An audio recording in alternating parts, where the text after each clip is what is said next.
حدیث مبارکہ میں نبی پاک نے فرمایا رمضان اور قرآن دونوں مل کے نا، بڑی پیاری حدیث ہے، فرمایا دونوں مل کے اللہ کی بارگاہ میں میری امت کی سفارش کریں گے، رمضان اور اللہ اکبر۔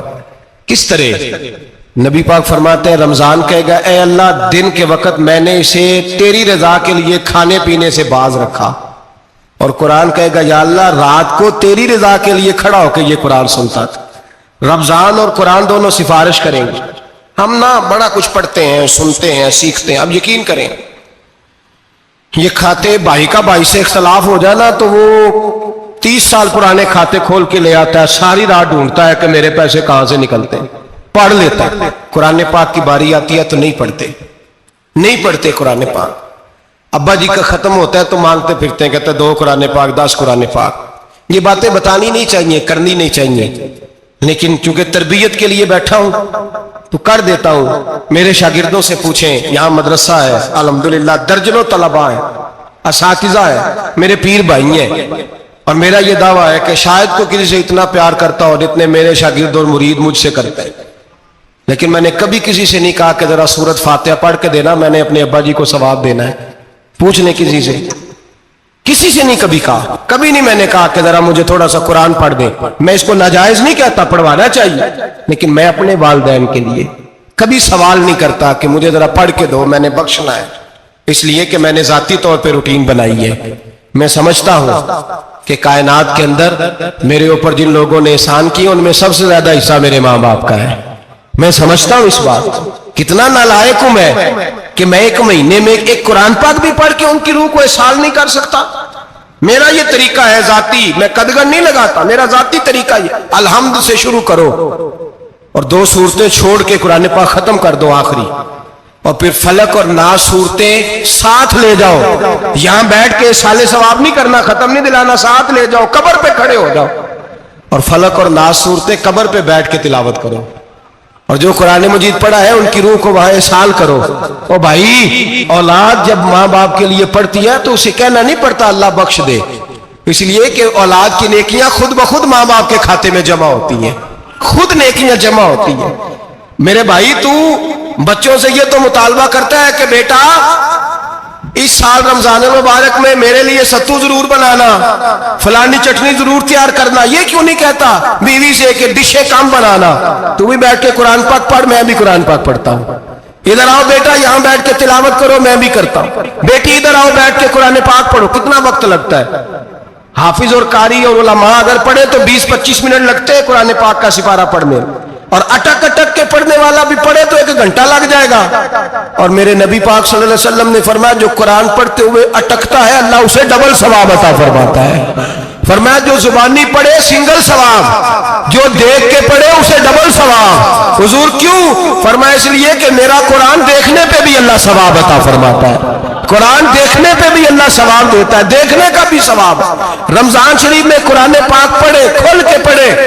اور میرے بھائی اگر تیرا بچہ پڑھے، اگر تیری بیٹی پڑھے، کائنات کا خوش نصیب باپ وہ ہے کہ بیٹا قرآن پڑھے، چاہے ناظرہ ہی پڑھے، جس کی بیٹی پڑھے۔ زندگی میں انہیں اس کام پہ لگا جاؤ، مرنے کے بعد بھی پڑھیں گے۔ امام جلال الدین سیوطی شافعی رحمت اللہ علیہ فرماتے حضرت عیسیٰ قبر کے پاس سے گزرے، قبر پہ عذاب ہو رہا تھا، اللہ کا غضب برس رہا تھا، جناب عیسیٰ استغفار پڑھتے ڈرتے گزر گئے۔ تھوڑی دیر کے بعد، چند گھنٹوں کے بعد گزرے تو اسی قبر پہ پھول کھلے ہوئے تھے، رحمت برس رہی تھی۔ حضرت عیسیٰ علیہ السلام عرض کرنے لگے مولا تو بے نیاز ہے، میری طاقت نہیں تیرے کاموں میں بولنے کی، پر ابھی تو یہاں عذاب ہو رہا تھا، ابھی رحمت برس رہی ہے۔ جناب عیسیٰ کہتے ہیں آواز خدا بندی آئی، عیسیٰ بندہ بڑا گناہگار تھا، پاپی تھا، مجرم تھا، خطا کار تھا، لیکن جب اس کا انتقال ہوا، اس کی بیوی حاملہ تھی، اس کے پیٹ میں بچہ تھا، بچہ اس کے انتقال کے بعد پیدا ہوا، آج وہ 4-4.5 سال کا ہوا ہے، مکتب میں گیا ہے، مدرسہ میں گیا ہے، استاد نے بسم اللہ شریف پڑھائی ہے، فرمایا اس نے توتلی زبان سے کہا ہے بسم اللہ الرحمن الرحیم، کہ ایسا مجھے بتلا اس زمین پر وہ معصوم جسے ابھی رحمان اور رحیم کہنا نہیں آتا، وہ